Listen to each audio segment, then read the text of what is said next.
Puji Tuhan. Puji Tuhan. Haleluya. Terpujilah nama Tuhan kita Yesus Kristus yang memberikan terus suatu sedikit demi sedikit berikan bahasa sorga, yaitu haleluya, supaya kita membiasakan diri sebelum kita ke sorga sudah membiasakan diri sudah membiasakan diri dengan sukacita kita bilang haleluya. Itu yang terjadi supaya kita tidak kaget ternyata di sorga itu tidaklah berbeda ketika kita ada di dalam dunia, karena ternyata suasana sorga, suasana kerajaan Allah Dia berikan di dalam hidup kita. Dia sudah kasih terlebih dahulu sebelum masuk dalam kerajaan Allah. Itulah hebatnya Tuhan kita.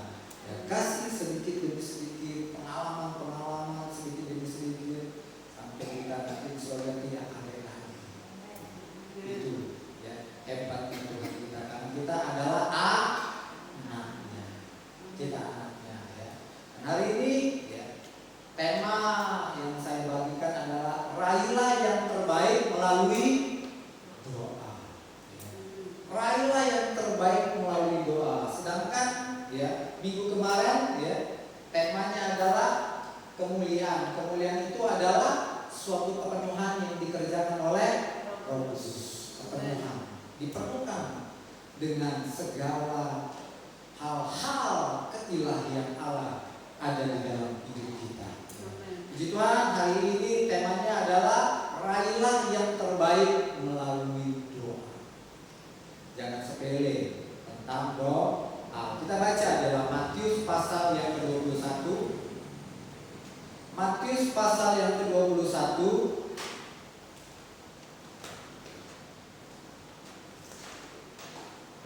Kalau sudah kita akan membaca satu perikop, satu judul yang ditulis di sini, Yesus menyucikan bait Allah. Kita akan baca dari ayat 12 sampai ayat ke-17. Sudah semua mendapat? Amen. Matius pasal yang ke-21 ayat 12 sampai ayat ke-17. Sudah kita akan baca bersama-sama di dalam nama Tuhan Yesus Kristus. 2, 3. Lalu Yesus masuk ke bait Allah dan mengusir semua orang yang berjual beli di halaman bait Allah.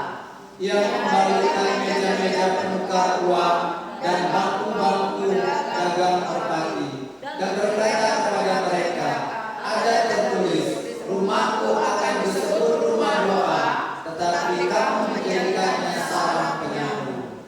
Maka datanglah orang-orang buta dan orang-orang timpang kepadanya dalam bait Allah itu, dan mereka disembuhkannya. Tetapi ketika imam-imam kepala dan ahli-ahli Taurat melihat mujizat-mujizat yang dibuatnya itu, dan anak-anak yang berseru dalam bait Allah, Hosana bagi anak Daud, hati mereka sama jengkel. Lalu mereka berkata kepadanya, engkau benar apa yang dikatakan anak-anak ini? Kata Yesus kepada mereka, aku benar. Belum pernah kamu baca dari mulut bayi-bayi dan anak-anak yang menyusu, engkau telah menyediakan puji-pujian. Lalu ia meninggalkan mereka dan pergi keluar kota ke Betania, bermalam di situ. Amin. Puji Tuhan. Di sini dengan jelas sekali temanya Yesus menyucikan bait Allah. Yesus datang untuk bersih. Sesuatu yang kotor, sesuatu yang najis harus dibersihkan. Karena itu adalah rumahnya Tuhan.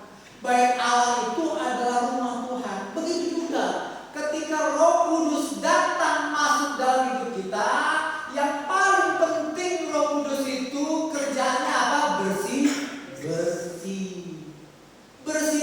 Dia selalu menyatakan sesuatu yang salah.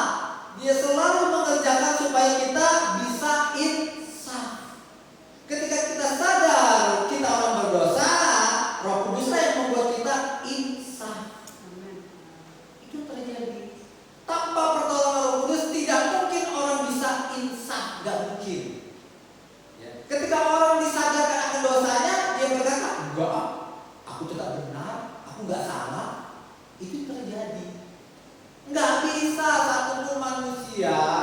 ya, bisa menyadarkan seseorang. Ya. Itu terjadi, hanya Roh Kudus yang bisa menyadarkan seseorang bahwa dia berdosa. Itu yang terjadi. Ya. Dan Yesus datang melihat ada sesuatu yang tidak beres di bait Allah. Tidak beres di bait Allah. Dan Roh Kudus datang, dia melihat ya sesuatu yang tidak beres harus dibereskan. Dan ketika Yesus datang, ternyata apa yang tidak beres, ternyata di bait Allah, di halaman, tepatnya di halaman, dipakai untuk apa? Untuk berdagang, ya. Untuk ya melakukan sesuatu ya yang di luar kehendak Tuhan. Kalau menurut mereka itu benar. Ada yang namanya meja penukar uang. Ya. Karena di dalam bait Allah ternyata ada yang namanya jual beli, yaitu binatang-binatang yang tidak bersela. Kenapa? Karena begitu sulit orang-orang membawa binatang yang tidak bersela. Makanya dicari jalan pintas. Ya sudahlah, imam-imam ya akhirnya menjual, ya. Membeli dari orang lain, dia menjual. Padahal tugas untuk ya mencari ya binatang yang tidak bercela adalah tugas manusia. Mereka harus dari kecil memeliharanya dan merawatnya dan melihatnya mana yang benar-benar tidak bercacat. Itu tugasnya. Tetapi dikasih gampang oleh imam. Ya saudara, gampang lah itu. Nggak usah repot-repot kamu.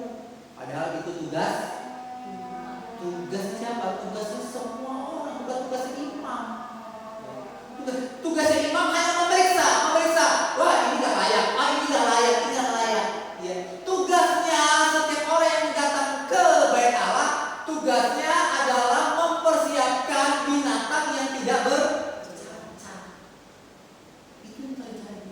Dia persiapkan, tapi diputarbalikkan oleh imam, oleh orang Lewi, sehingga itu jadi bahan perdagangan, sehingga itu menjadi bahan mencari untung dan rugi. Makanya ada penukar uang. Kenapa? Karena di satu sisi nggak ada kembaliannya lah, ada penukar uang. Para imam nggak ada kembalian karena para imam tidak menyiapkan uang kembalian. Itu yang terjadi. Makanya dipersiapkan di situ. Ya. Tuhan marah, nggak boleh, itu bukan tugas imam itu, bukan tugas orang Lewi. Tugas orang Lewi hanya melihat mana yang cacat, mana yang tidak cacat. Itu terjadi. Makanya terjadilah ya perdagangan di situ. Ya. Itu terjadilah transaksi. Ya. Transaksi cari untung sebanyak-banyaknya. Itu yang terjadi. Ya. Padahal apa? Padahal Tuhan mengatakan nggak boleh. Imam cari untung nggak boleh, orang Lewi cari untung nggak boleh. Itu yang terjadi. Nggak boleh. Para masyarakat umat-umatnya nggak boleh dibiarkan begitu enak-enak aja, nggak boleh. Itu tugas mereka bekerja keras merawat supaya ya dia bisa mendapatkan binatang yang tidak bercacat dan tidak bernoda. Itu yang terjadi. Makanya di sini Tuhan marah. Terus apa katanya? Ya, saya membaca, lalu Yesus masuk ke bait Allah dan mengusir semua orang yang berjual beli di halaman bait Allah. Berjual beli. 1. Membalikan meja meja-meja penukar uang dan bangku-bangku pedagang merpati. Nah, ya, yang paling murah adalah jual merpati. Itu paling murah. Itu terjadi transaksi jual beli. Dan berkata kepada mereka, ada tertulis, rumahku akan disebut rumah doa, tetapi kamu menjadikannya sarang penyamun. Itu terjadi. Rumahku akan disebut rumah doa. Tuhan dengan jelas sekali, rumah Tuhan tidak boleh dipakai untuk bertransaksi. Kalau mencari Tuhan tidak boleh ada yang namanya transaksi. Itu terjadi. Memang murni kalau mau ketemu Tuhan, memang ketemu Tuhan. Gak boleh ada embel-embel transaksi. Tuhan, aku kan sudah rajin Tuhan. Kalau aku sudah rajin, aku dapat ini, dapat itu, dapat ini. Itu namanya transaksi. Itu terjadi. Tidak boleh. Gak boleh Tuhan, aku kan sudah rajin memberikan 1/10 Tuhan. Mana janjimu Tuhan, mana janjimu. Itu namanya transaksi. Gak boleh datang kepada Tuhan dengan niat transaksi. Gak boleh. Itu terjadi. Tuhan sangat marah. Kalau mau ketemu sama Tuhan, benar-benar murni ketemu sama Tuhan. Gak ada embel-embel yang lain. Gak ada transaksi-transaksi yang lain. Murni. Itu yang terjadi. Iya. Jangan mengatasnamakan aku kan sudah rajin, aku kan sudah berkorban, aku kan sudah memberi. Dari mana kadang? Padahal semuanya itu pemberian daripada Tuhan. Semuanya itu adalah dipercaya bagi kita. Semuanya itu kekuatan Tuhan sehingga kita bisa berkorban. Sehingga kita bisa jawab, berkorban banyak, ini itu. Nah, padahal semua kemampuan daripada Tuhan. Itu terjadi. Gak ada pakai embel-embel, aku sudah melakukan ini, aku sudah melakukan itu. Gak ada. Itulah yang Tuhan marah. Ya. Tuhan mau memurnikan, membersihkan motivasi hati kita itu Tuhan. Itu yang Tuhan mau ketika kita ada di dalam bait Allah. Karena bait Allah itu disebut apa tadi? Rumah doa. Ingat, rumah doa. Ternyata bait Allah itu bukan hanya biasa kita kenal rumah. Bait Allah itu untuk beribadah, untuk beribadah. Ternyata di sini Tuhan sendiri menjelaskan bahwa fungsi bait Allah, fungsi gereja bukan hanya tempat beribadah. Beribadah itu banyak paketnya kan, banyak paketnya. Tetapi di sini Tuhan menjelaskan dengan secara detail sekali. Dia katakan apa? Rumahku disebut rumah doa. Itu yang terjadi. Berarti apa? Ya, di sini menunjuk kepada bangunan. Tuhan bilang kepada orang Israel menunjuk kepada bangunan. Di sini juga Tuhan sedang berbicara kepada kita. Gereja ini dibuat oleh siapa? Oleh tukang bangunan melalui siapa yang menyediakannya? Tuhan Yesus. Ini bangunan. Tuhan mau bangunan ini, bait Allah ini, kan ada dua, ada bersifat bangunan, ada bersifat tubuh. Tuhan mau bait Allah bersifat bangunan ini dijadikan rumah doa.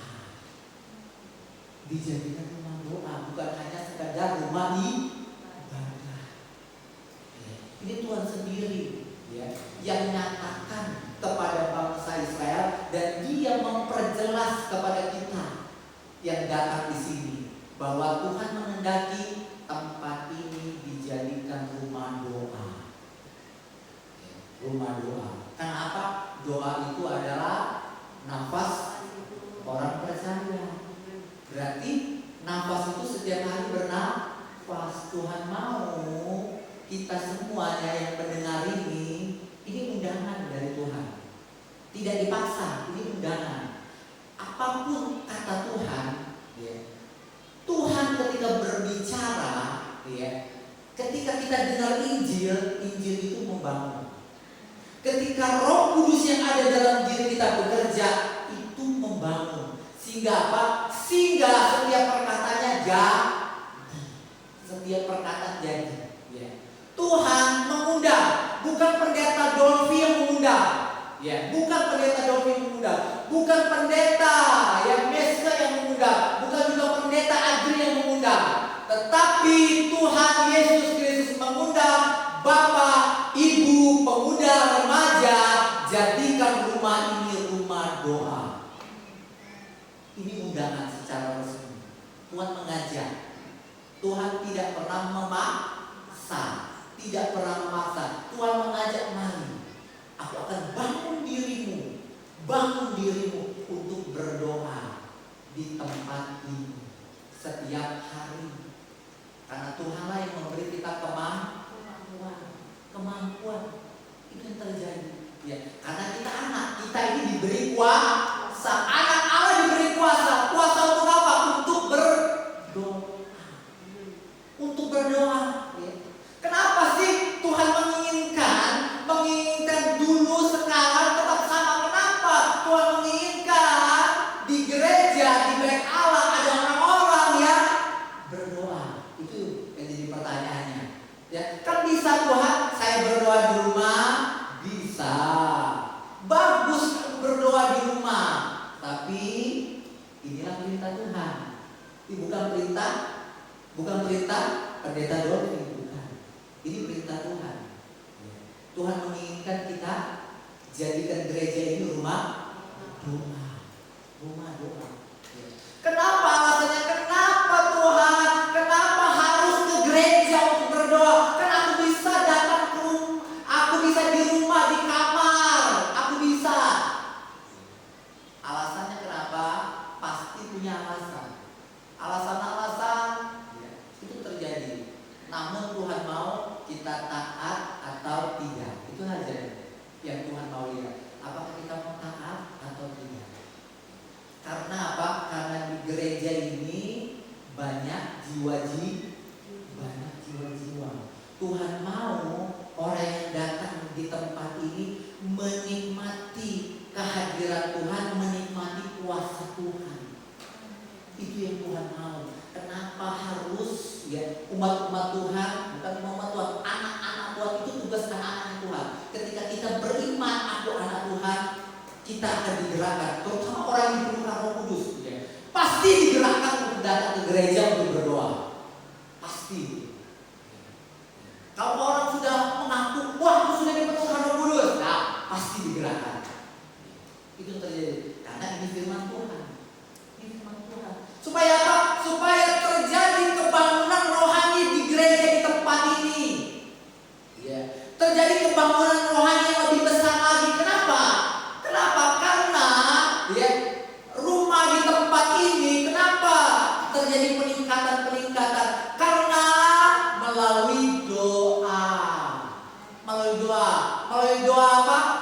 Pertama kali melalui doa siapa? Melalui doa gembala dan istri gembala. Melalui doa siapa? Almarhum pendeta Maksi dan pendeta Misku. Mereka berdua berdoa di tempat ini. Berdoa supaya apa? Terjadi kebangunan rohani, supaya jiwa-jiwa datang. Untuk apa dia terus berdoa? Supaya hanya jiwa-jiwa datang. Tapi Tuhan mau bukan hanya 2 orang yang berdoa. Tuhan mau orang-orang yang datang kepada Tuhan juga itu berdoa. Itu yang Tuhan mau. Bukan hanya sekedar berdoa. Doa itu 2 orang. Bukan doa itu tugas pendeta. Bukan. Kalau berdoa di gereja bukan tugas pendeta, tetapi doa itu tugas anak-anak Allah. Itu terjadi. Supaya terjadi kebangunan yang lebih besar lagi. Saya percaya kenapa ada selalu peningkatan terjadi di gereja di tempat ini. Karena apa?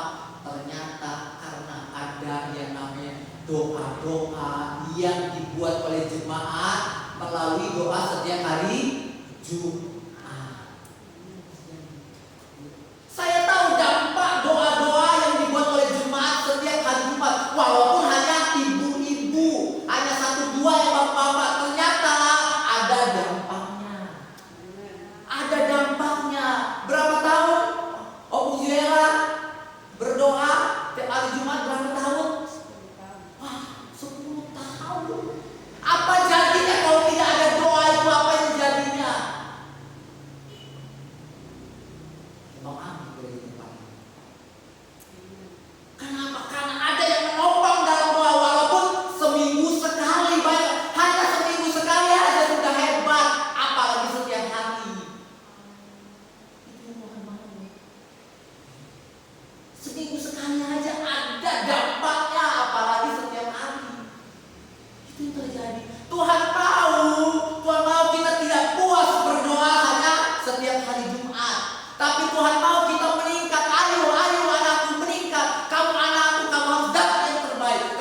terbuka melalui doa.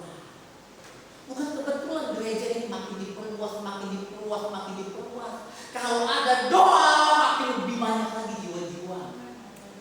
Itu yang terjadi.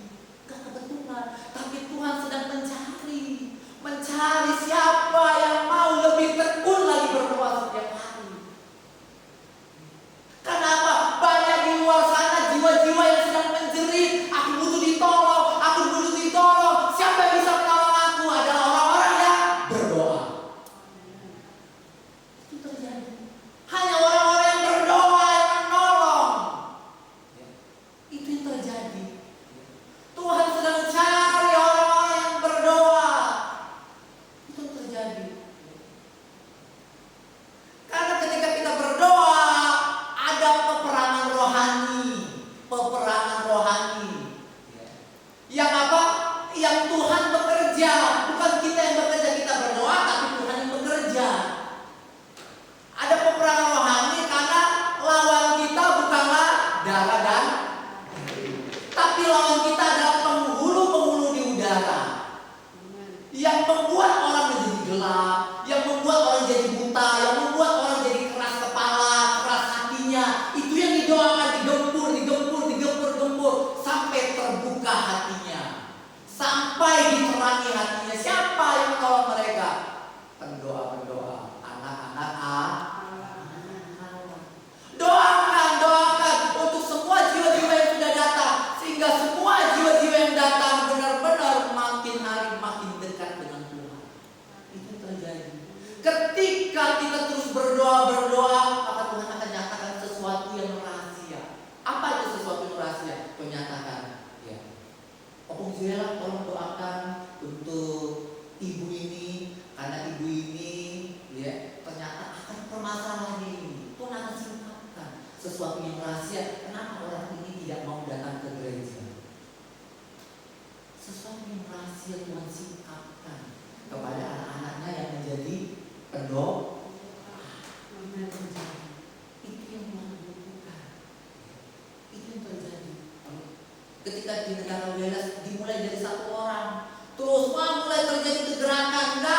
Enggak hanya butuh satu orang, tetapi lebih banyak lagi, sama seperti di Israel, ya. Dimulai dari Yesus, benar kan? Dimulai dari Yesus, terus 12 orang, terus 120 orang. Karena hanya dimulai 1-2 orang itu berat, karena Tuhan terus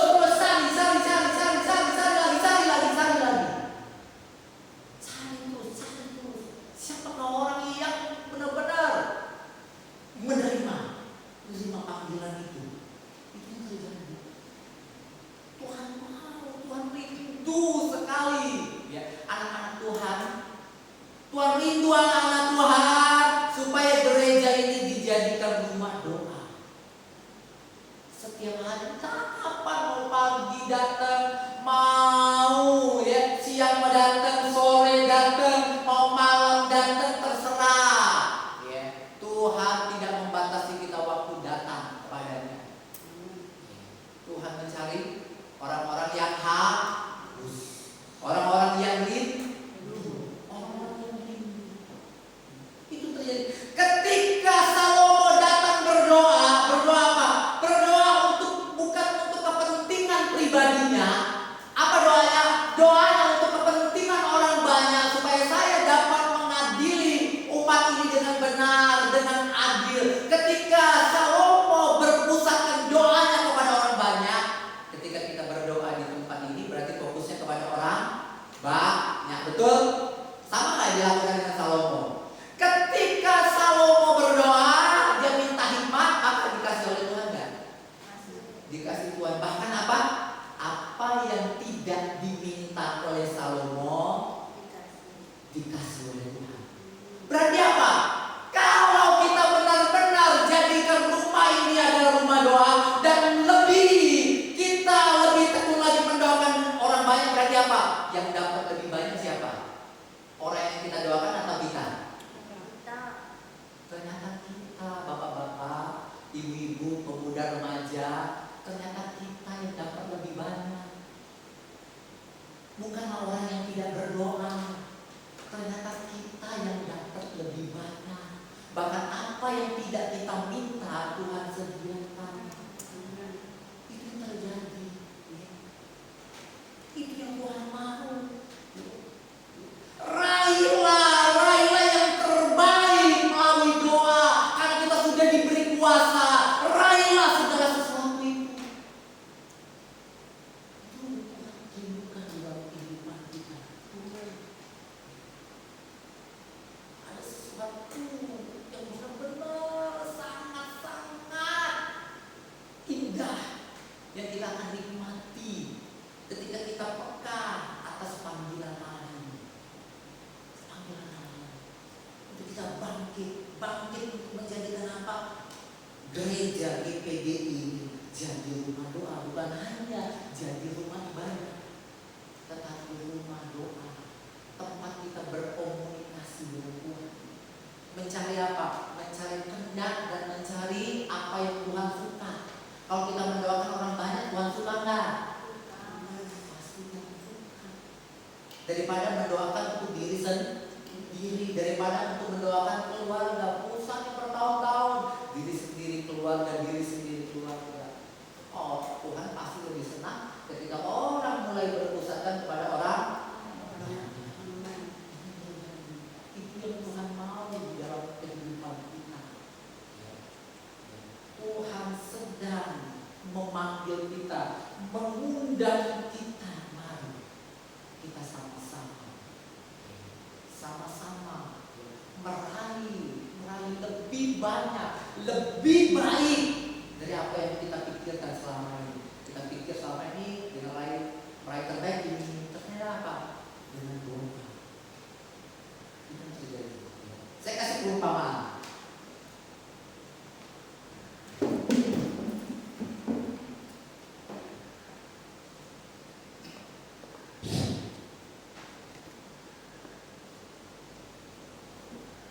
Tolong sama bagi depan 2 kali ya.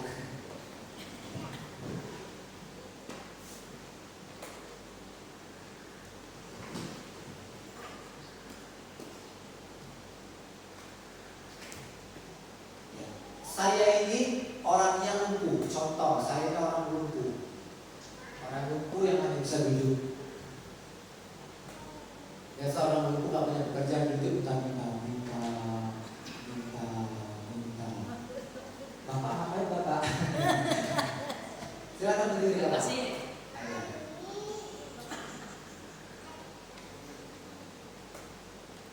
Bapak di situ, ya. Nanti pura-pura nanti mau nggak uang, ya. Ngemis saya, tolong kasih saya uang. Bapak ada yang kasih. Minta uang. Sedang berbicara, ada yang mau kasih uang, ada yang mau kasih uang. Tiba-tiba datang Allah. Di situ aja. Iya, dari situ aja. Langsung ngomong. Mau uang. Ya. Kalau ternyata yang datang itu adalah ternyata apa saya yang datang itu, kira-kira saya meragukan nggak? Bahwa itu bohong? Kan Allah itu sering berjanji kan, janjinya pasti digenapi, betul nggak? Janjinya digenapi, ya. Ingat, ya, Tuhan, ya, datang ke dalam dunia, mati di atas kayu salib dengan cuma-cuma, ya. Dengan cuma-cuma Dia membayar kita, menebus kita, ya. Sehingga kita benar-benar dipulihkan, hubungannya dipulihkan. Setelah itu, ya, banyak janji-janji, ya. Janji-janji itu bukan hanya sekedar janji itu tiba-tiba Tuhan datang, Tuhan kasih. Kadang Tuhan itu hanya diam di tempat seperti ini. Mau nggak? Ya.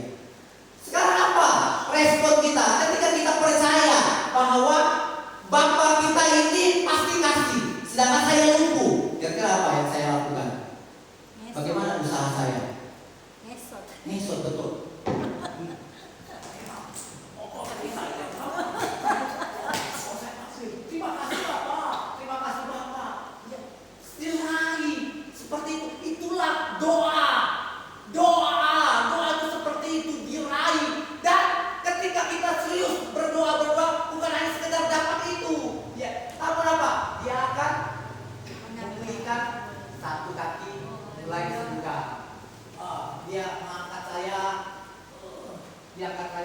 sehingga saya berjalan satu kaki. Bertahap berjalan satu kaki. Tiba-tiba di sana datang lagi Samuel, ya. Kasih lagi uang. Datang lagi. Mau nggak uang saya? Wow, saya ini nah, dapat uang lagi. Begitu. Akhirnya apa? Tuhan kasih kesembuhan. Samuel datang lagi. Ya. Akhirnya apa? Akhirnya dalam doa, wah saya mulai apa? Oh mulai berlari. Dapatkan lagi. Akhirnya kami sama-sama berlari. Wah sama-sama berlari. Nah, itu yang terjadi. Terima kasih.